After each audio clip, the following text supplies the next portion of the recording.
Hello, ওয়ালাইকুম আসসালাম। কে বলছেন? আমি লামিয়া বলতেছি ভাই। লামিয়া, কেমন আছেন? আপনার ভালো আছেন লামিয়া? এই তো আলহামদুলিল্লাহ, আল্লাহ রাখছে ভালো। মাশাআল্লাহ, ভালো আছেন। লামিয়া কোথা থেকে বলতেছেন? আপনার দেশের বাড়ি কোথায়? আমি বলতেছি দিনাজপুর থেকে। আচ্ছা, তো আপনার দেশের বাড়ি কি দিনাজপুর? হ্যাঁ, আমার দেশের বাড়ি দিনাজপুর। কোন জায়গা থাকেন এখন বর্তমানে আপনি? বর্তমানে এখন দিনাজপুরেই আছি। আচ্ছা, কে কে আছে আপনার ফ্যামিলিতে লামিয়া? আমার ফ্যামিলিতে আমি আর আমার ভাই। আমার বাবা মা নাই, বাবা মা মারা গেছে। আচ্ছা, তো লামিয়া কি করেন এখন আপনি বর্তমানে? আমি বর্তমানে কাজ করি। আচ্ছা, লামিয়ার বিয়ে শাদী হয়েছে কিনা? না, বিয়ে শাদী হয়নি। ঠিক আছে, তো দর্শক শুনতে থাকুন আজকে লামিয়ার জীবনের গল্পগুলা। ধৈর্য সহকারে ফুল ভিডিওটি দেখলে মোবাইল নাম্বার পেয়ে যাবেন, সরাসরি যোগাযোগ করতে পারবেন লামিয়ার সাথে। তো লামিয়া, আপনার বাবাও নাই মাও নাই, তো আপনারা কি এখন দুই ভাই বোন একসাথেই থাকেন না? হ্যাঁ, আমরা দুই ভাই বোন একসাথে থাকি। ভাই কি আমার আপনার ভাই ছোট না বড়? ভাই ছোট, আমি বড়। আচ্ছা, ভাই কি করে আপনার? ভাই লেখাপড়া করে মাদ্রাসায়।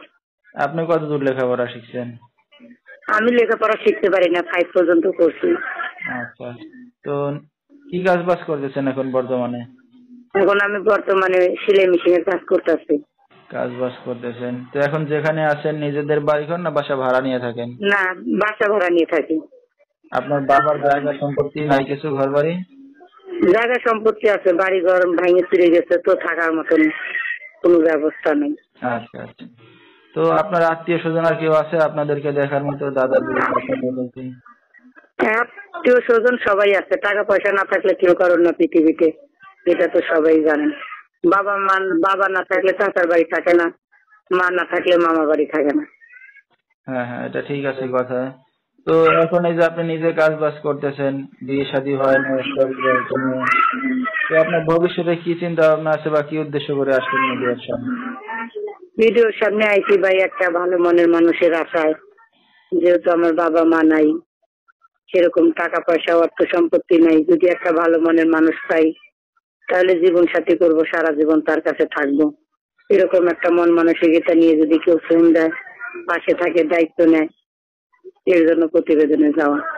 আচ্ছা, তো আপনার এই ভিডিওটা অনলাইনে দর্শকদের মাঝে চলে যাবে, দর্শক ভাইরা কিভাবে যোগাযোগ করবে আপনার সাথে? ওই ফোনের মাধ্যমে যোগাযোগ করবে।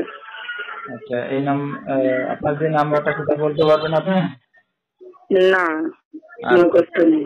দর্শক, লামিয়ার নাম্বারটা স্ক্রিনে পাইছি বলেছে, এই নাম্বারে যোগাযোগ করে লামিয়াকে পেয়ে যাবেন। যেহেতু বাবা মা নাই, এতিম একটা মেয়ে, হয়তো অনেক দুঃখে কষ্ট করে আসছে মেয়েদের সামনে, তো কেউ যদি তার পাশে এসে দাঁড়াতে চান বা দায়িত্ব নিতে চান, সরাসরি এই নাম্বারে যোগাযোগ করলে লামিয়াকে পেয়ে যাবেন।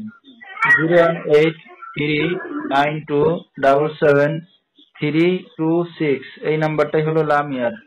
তো লামিয়া, এই যে আপনার তো একটা ভাই আছে বললেন, তো আপনার যদি বিয়ে শাদী হয়ে যায় আপনার ভাইকে কে দেখবে?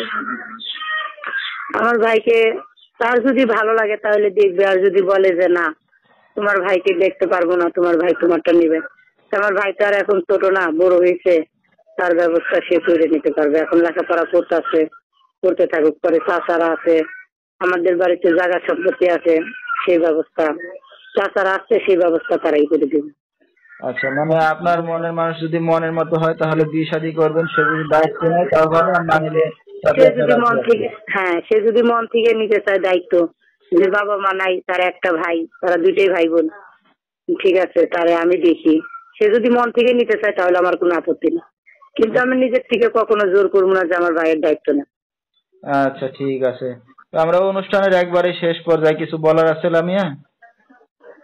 বলার আছে ভাই, আমি একটা এতিম মেয়ে, গরিব ঘরের একটা মেয়ে, বাবা মা নাই, অনেক কষ্ট দুঃখ করি প্রতিবেদনে যাওয়া।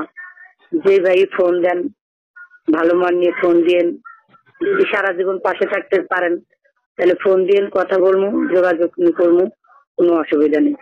ঠিক আছে, তো দর্শক বিস্তারিত জানতে সরাসরি